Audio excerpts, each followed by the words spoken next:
Hello friends, दोस्तों, I am doctor Ashish Gautam, head department of minimal access gastrointestinal and bariatric surgery at Yashoda hospital and research centre Ghaziabad. जैसा कि आपको पता है, आज हम लोग और मेरा ये प्रयास रहता है कि मैं ज़्यादा से ज़्यादा जानकारी जो बीमारियों के विषय में है वो आप सभी लोगों को दे सकूं और जो एडवांसमेंट उनमें आए हैं उन सबों के बारे में भी आपको बता सकूं। आज जो इसके बारे में, जिस विषय के बारे में हम बात करने वाले हैं वह है पित्त की थैली की पथरी, या जिसको हम गॉल स्टोन्स बोलते हैं। कितनी खतरनाक है, ये हमारा आज का टॉपिक ऑफ डिस्कशन है, ये आप संवाद का आज विषय है। तो हम सबसे पहले इसको विभिन्न पहलुओं को इसके छुएंगे इस संवाद के अंदर और आपसी चर्चा के अंदर, जिसमें कि सबसे पहले जो बात करेंगे, हम बात करेंगे कि पित्त की थैली की पथरी बनती क्यों है। और पित्त की थैली, एक बात करें, क्या गॉल ब्लैडर है क्या। देखिए, गॉल ब्लैडर एक पीयर शेप्ड ऑर्गन है मानव शरीर का, जो कि लिवर के नीचे स्थित होता है, जो कॉमन बाइल डक्ट या पित्त की नली से जुड़ा हुआ होता है। और पित्त की नली जो होती है वो लिवर से जुड़ी हुई होती है। लिवर पित्त को प्रोड्यूस करता है या बाइल को प्रोड्यूस करता है। बाइल जो होता है वो पित्त की नली से आंत में जाता है, छोटी आंत में, और कुछ हिस्सा उसका गॉल ब्लैडर या पित्त की थैली के अंदर स्टोर हो जाता है। तो ये तो हो गया एक इसका बेसिक कंसेप्ट। अब हम बात करते हैं कि बनते क्यों हैं। हर व्यक्ति के तो नहीं बनते हैं, यद्यपि ऑल्दो ये काफी नॉर्मल, या मैं कहूं तो काफी कॉमन और सामान्य बीमारी है, लेकिन इसको सामान्य मानना ही गलत है। पित्त की थैली की पथरी बनती क्यों है। पित्त की थैली की पथरी बनती है कई कारणों से, जिसमें प्रमुख है हाई कोलेस्ट्रॉल। हाई कोलेस्ट्रॉल, अत्यधिक शरीर में कोलेस्ट्रॉल होना, बाइल का ज्यादा प्रोड्यूस होना जिसमें कि बिलियरी सेडिमेंट्स ज्यादा हों। अब ये कैसे होंगे, कोलेस्ट्रॉल कैसे बढ़ेगा।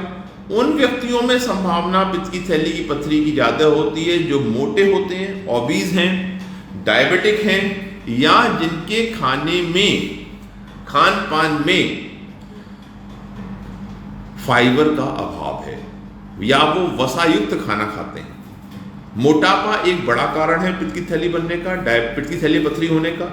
डायबिटीज एक बड़ा कारण है। हाइपर कोलेस्ट्रोलीमिया बड़ा कारण है।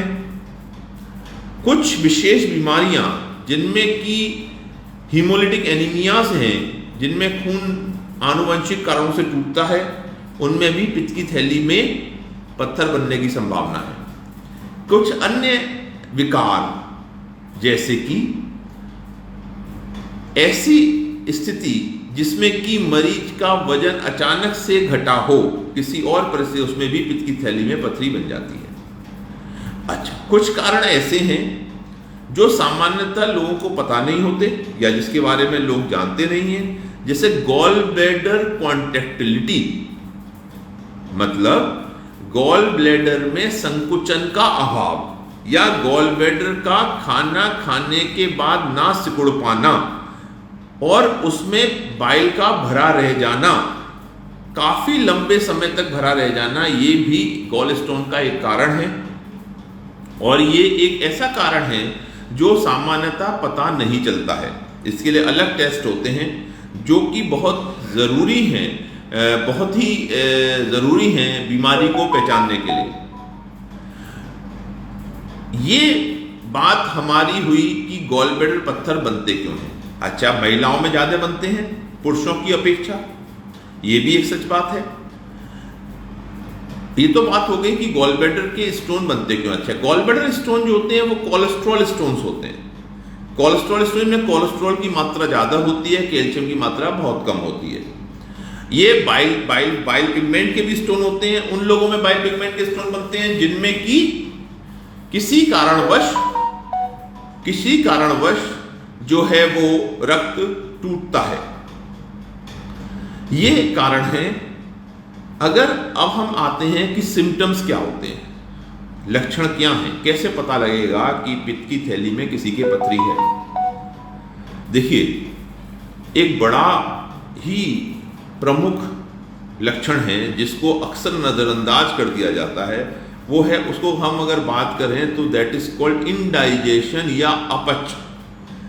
अक्सर मरीज ये कंप्लेन करते हैं कि डॉक्टर साहब मुझे जो है सीने के बीच में या नीचे की तरफ पेट के ऊपर खाना खाते ही बड़ा फूलापन महसूस होता है, बहुत ज़्यादा ऐसा लगता है कि अगर मैं आधी चपाती खा लेता हूँ तो उसके बाद मुझे पेट फूल जाता है, या मुझे गैस्ट्रिक एसिड मेरा बहुत बनता है। ये एक बड़ा कॉमन कारण है। इसको ब्रॉड टर्म में बोलें, अगर हम मेडिकल टर्म में बोलें तो डिस्पेप्सिया का एक पार्ट है। तो एक कारण है। दूसरे अन्य लक्षण जो होते हैं वो होते हैं बीच बीच में तेज दर्द हो जाना। कहां पर?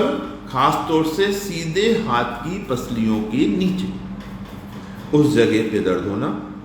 उस दर्द का ऐसा होना कि वो रीढ़ की हड्डी में जा रहा हो, या दोनों जो शोल्डर विंग्स होते हैं, आपको स्कैपुला जिसको बोलते हैं, उसके बीच में दर्द होना। ये एक काफी सामान्य लक्षण है गॉल ब्लैडर की पथरी के, काफी सामान्य लक्षण। और हम इससे अक्सर ये पहचान सकते हैं कि इस व्यक्ति में पित्त की थैली में पथरी हो सकती है। एक ये चीज हुई कि लक्षण क्या है। अच्छा, तीसरी चीज होती है कि बार बार नोजिया। मतलब नोजिया का मतलब एक, जिसको हम बात करें जी मिचलाना बोलते हैं उसको, वो बड़ा कॉमन है। अगर एडवांस डिजीज हो गई है गॉल, जिसमें अब मैं आगे चर्चा करूंगा कि गॉल ब्लैडर खतरनाक क्यों है, गॉल ब्लैडर स्टोन खतरनाक क्यों है, पित्त की थैली में पथरी खतरनाक क्यों है, जिस बारे में हम लोग चर्चा करेंगे। उसमें यह है कि अगर उसकी बात करें तो एक लक्षण है कि पीला, शरीर का पीलापन हो जाना, पीला पड़ जाना, पेशाब का पीला हो जाना, आंखों के कलर का चेंज हो जाना भी किसी प्रकार से इस बीमारी का लक्षण हो सकता है और काम सामान्य लक्षण होता है। तो ये तो बात हुई, हमने शुरुआत करी कि बनते कैसे हैं, लक्षण क्या हैं, हम कैसे पहचान करें। ये 3 चीजें हो गई बेसिक। और अब हम आते हैं कि खतरनाक क्यों है। देखिए, जसदीप सिंह का सवाल है कि सर्जरी ऑलवेज नेसेसरी फॉर, अभी मैं इसके जवाब पे ही आ रहा हूं। उससे पहले मैं खतरनाक क्यों है, मैं क्यों नहीं खतरनाक बोल रहा हूं इसको। देखिए, gallstone disease is one of the biggest cause of gallbladder cancer. एक नजरअंदाज करा हुआ पित्त की थैली का पत्थर ही पित्त की थैली के कैंसर का मुख्य कारणों में से एक है। बाकी कारण जो हैं वो कम खतरनाक नहीं है। जैसे कि पित्त की थैली के पत्थर से अगर आपकी छोटी पथरी है, वो नली से सरक के पित्त की नली में आ गई और वहां उन्होंने पित्त की नली को जाम कर दिया तो आपको ऑब्स्ट्रक्टिव जॉन्डिस या सर्जिकल पीलिया जिसको बोलते हैं वो होने की संभावना है, क्योंकि पित्त की थैली से बाइल का फ्लो रुक जाएगा। उसकी वजह से पेनकेटाइटिस, मतलब पेनक्रियास के ऊपर सूजन आना, और उसकी वजह से सीवियर पेनकेटाइटिस होना और बाकी अंगों पे खतरा फैल जाना, ये बड़े कारण हैं, जो काफी बड़े कारण हैं जिनको बहुत ज्यादा समझने की जरूरत है। मेरा ये मानना है और मैं सभी से रिक्वेस्ट करता हूं कि जो भी ऐसे सिम्टम्स हैं जो आपको मैंने बताए हैं, अगर इनमें से कोई भी सिम्टम है तो आप अपने नजदीक के अस्पताल में या अपने डॉक्टर से संपर्क जरूर करें और उनसे सवाल आप जरूर पूछें कि साहब मुझे ये बताएं डॉक्टर साहब कि मुझे कहीं पित्त की थैली में पथरी तो नहीं है। देखिए, जागरूक होना ही हमारा सबसे बड़ा दायित्व है और यही मेरा प्रयास है कि जितना मैं आप लोगों को जागरूक कर सकूं बीमारियों के बारे में और उनके नए से नए लेटेस्ट ट्रीटमेंट के बारे में। तो एक बात ये हो गई कि भाई गॉल ब्लैडर क्यों खतरनाक है। तो गॉल ब्लैडर के 4 खतरनाक कारण तो एक हो गए कि ये बड़ा प्रमुख कारण है गॉल ब्लैडर कैंसर होने का, ये सबसे बड़ा कारण है पीलिया होने का, ये अक्सर उन लोगों में सबसे बड़ा कारण है पेनकेटाइटिस होने का, और पेनकेटाइटिस एक बहुत जानलेवा और बहुत गंभीर किस्म की बीमारी है। तो ये इतने बड़े कारण हैं कि जिनको नजरअंदाज नहीं किया जा सकता। इसलिए बोला जाता है कि पित्त की थैली खतरनाक है। अगर ये ऐसी सलाह आपको कोई मिलती है कि साहब पित्त की थैली है, आपने अल्ट्रासाउंड किसी और वजह से कराया और उसे पित्त की थैली में पथरी आ गई, तो आपको सलाह देती भाई दर्द तो होता नहीं, पड़े रहने दो। ये सलाह आपको घर पे मिल सकती है, कुछ लोग मिलते हैं, लेकिन ये मिथक जो है ये टूटना चाहिए। ये कंसेप्ट ऑफ मेडिकल साइंसेज नहीं है। पित्त की थैली, अब मैं जसदीप जी के सवाल पे आता हूं कि surgery always necessary for ultrasound. Yes Jasdeep, because the advancement of surgery has become ट्रेमेंडस, क्योंकि सर्जरी में क्रांतिकारी परिवर्तन आए हैं। पित्त की थैली की पथरी अधिकांशतः, और मैं कहूंगा 90% लोगों में, और उससे भी ज्यादा लगभग 100% लोगों में दूरबीन द्वारा करी जा सकती है। बहुत अच्छे रिजल्ट्स हैं। तो ये सर्जरी जो है, इसको सर्जरी को करा लेना चाहिए। ये आपको उन सब खतरनाक चीजों से या भविष्य में होने वाली परेशानियों से बचा सकता है जो आपके सामने आ सकती हैं या कॉम्प्लिकेशन आ सकते हैं। तो gallbladder surgery, gallstone के लिए yes, surgery is necessary most of time and should be done, and this is a laparoscopic surgery. तो इसके लिए कोई घबराने की बात नहीं होती। आप जिस दिन आते हैं उस दिन आपको एडमिट करके अगले दिन आपको छुट्टी कर दी जाती है, शाम को भी छुट्टी कर सकते हैं आपकी। अब जैसे ये बात होगी हमारी कि ये तो संवाद हुआ हमारा और आपका कि गॉल ब्लैडर के बारे में, स्टोन के बारे में, और गॉल ब्लैडर की सर्जरी के जसदीप का सवाल था उसके बारे में। नम्रता सिंह जी ने एक सवाल पूछा है, gall bladder, gall stone surgery is painless. Namrata, बात बहुत अच्छा सवाल है। देखिए, I should say it is very less painful. देखिए बात क्या, पेनलेस, इट इज मोर और लेस पेनलेस। आजकल अत्याधुनिक सर्जरी है। मैं बहुत गॉल ब्लैडर सर्जरी करता रहता हूं और हमारे रिजल्ट्स बहुत अच्छे हैं। जिस दिन हम भर्ती करते हैं उसी दिन सर्जरी कर देते हैं, अगले दिन छुट्टी कर देते हैं, या शाम को मरीज घर पे जा सकता है। लेकिन हाँ, थोड़ा बहुत मामूली दर्द हो सकता है आपको, लेकिन कोई बड़ा चीरा टाका नहीं आता, कोई कट नहीं आता उसके अंदर। आप आराम से दूसरे या तीसरे दिन अपनी ड्यूटी ज्वाइन कर सकते हैं। एक और जो बात आपसे करनी थी मुझे, एक बड़ा ही इंपॉर्टेंट एस्पेक्ट है जो मैं अपनी बहनों को, खासतौर से महिलाओं को, और अपने परिवार में, आपके परिवार में जो महिलाएं हैं उनको बताएं कि देखिए, अगर आप लोग प्रेगनेंसी प्लान कर रहे हैं, आप लोगों के घर में आपके भाई भाभी जिनकी शादी अभी नहीं हुई है, नई हुई है, और जो लोग अपना फैमिली प्लान कर रहे हैं, ये जरूर मेरी उनसे एक दरख्वास्त रहेगी कि वो अपना एक अल्ट्रासाउंड जरूर करा लें, क्योंकि गॉल ब्लैडर स्टोन में एक कारण प्रेगनेंसी भी आता है। बिकॉज ड्यूरिंग द प्रेगनेंसी क्या होता है, बाइल का फ्लो थोड़ा कम हो जाता है, जिसको हम कॉलिस्टेटिक हेपेटाइटिस, कॉलिस्टेसिस बोलते हैं बेसिकली। उसकी वजह से हेपेटाइटिस भी होती है, लेकिन गॉल स्टोन बनने की संभावना प्रेगनेंसी में काफी बढ़ जाती है। और उसी अनुपात में प्रेगनेंसी के दौरान अगर किसी को गॉल ब्लैडर स्टोन है तो उसमें कॉम्प्लिकेशन होने की संभावना भी बढ़ जाती है। तो अगर फैमिली प्लान कर रहे हैं तो उसके लिए एक सिंपल सा टूल है, सिंपल सा इन्वेस्टिगेशन है, दैट इज अल्ट्रासाउंड एब्डोमेन।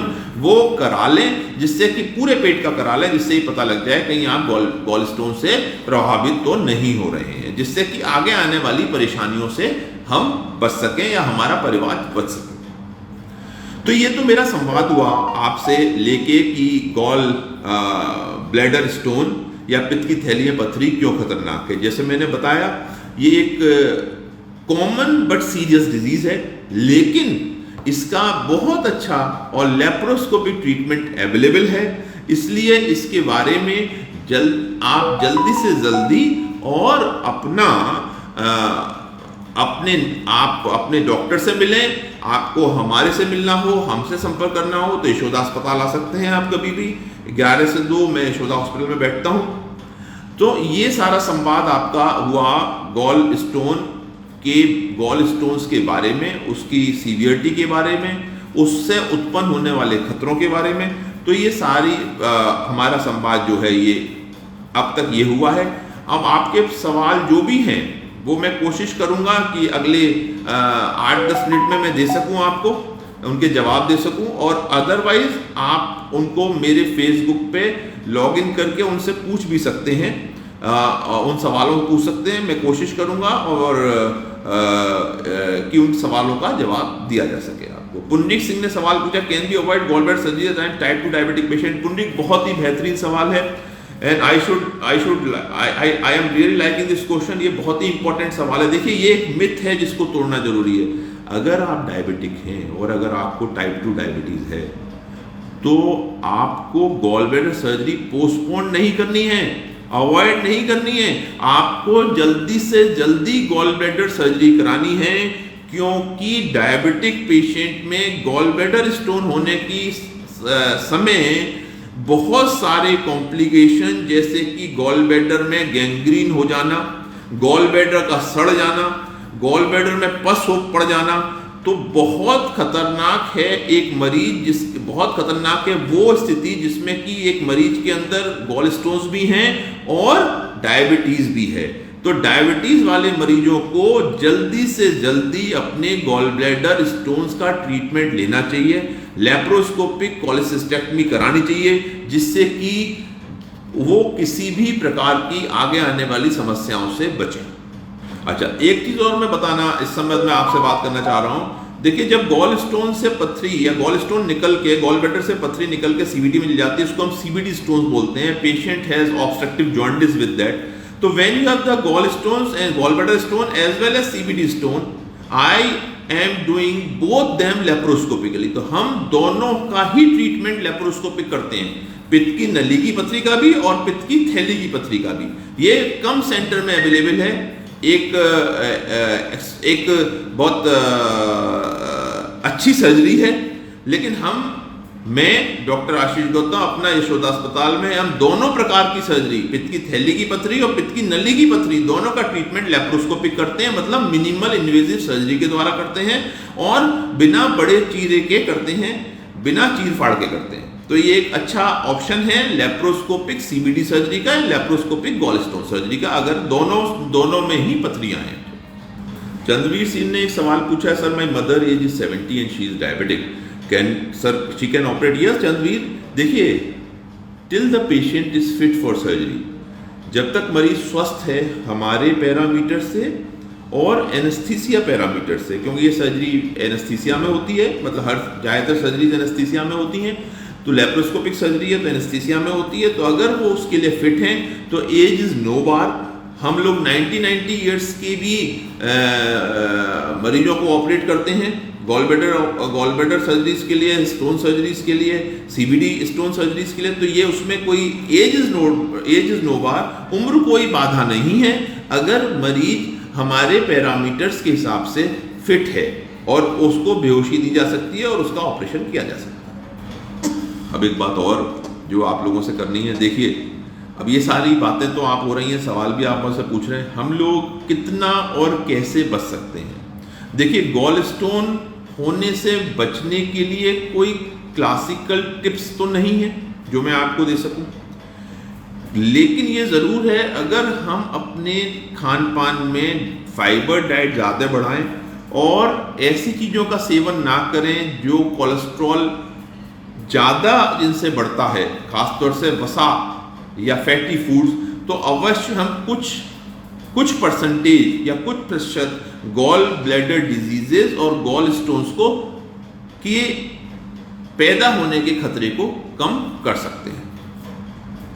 देखिए, एक चीज़ और कि आप लोगों से बात करने के बाद एक बात और कहना चाह रहा हूँ मैं, इस सर्जरी से डरने की ज़रूरत नहीं है, या मैं कहूँ कोई भी सर्जरी जो आपके लिए उपयुक्त है उससे डरने की ज़रूरत नहीं है। Surgery is quite safe, done laparoscopically, and this surgery, as I told you, both gallbladder surgeries as well as common bile stone surgery can be done laparoscopically. So इससे डरने की जरूरत नहीं है। गॉल ब्लैडर स्टोन को रखना नहीं है, क्योंकि ये आगे आने वाली समस्याओं को पैदा करेगा। That is it. तो इसको सीरियस थॉट पे लेने की ज़रूरत है। और अगर ऐसी कोई भी बात है जिसके बारे में आपकी कोई शंका का समाधान चाहिए, तो आप मेरे फेसबुक पेज पे जा सकते हैं, मेरे पेज पे जा सकते हैं, जो मेरा वेबसाइट है www.ashishgautam.com, वहाँ पर जाके अपनी क्वेरी पोस्ट कर सकते हैं। वहाँ से मैं और मेरी टीम आपके सवालों का जवाब देने की भरसक प्रयास करेगी। कोई भी शंका या समाधान हो उसके बारे में आप पूछ सकते हैं। तो विचलित ना हो, परेशान ना हो, गॉल ब्लैडर स्टोन डिजीजेस को बीमारी माने, इस मिथक को तोड़ें कि ये अगर दर्द नहीं हो रहा तो पत्थर पड़े रहने दो। नहीं, ऐसा नहीं होना चाहिए, ये गलत धारणा है। अगर पित्त की थैली में पत्थर बन गया है तो उसकी सर्जरी आवश्यक है, हमें आगे आने वाले खतरों से बचाने के लिए। धन्यवाद आप सभी का मेरे साथ जुड़ने के लिए। नमस्कार। कोई भी शंका समाधान के लिए आप मेरे फेसबुक पेज पे जाके अपनी क्वेरी टाइप कर सकते हैं। मैं और मेरी टीम आपकी शंकाओं का समाधान करने के लिए ज़रूर प्रयास करेगी। आपका बहुत बहुत धन्यवाद। नमस्कार।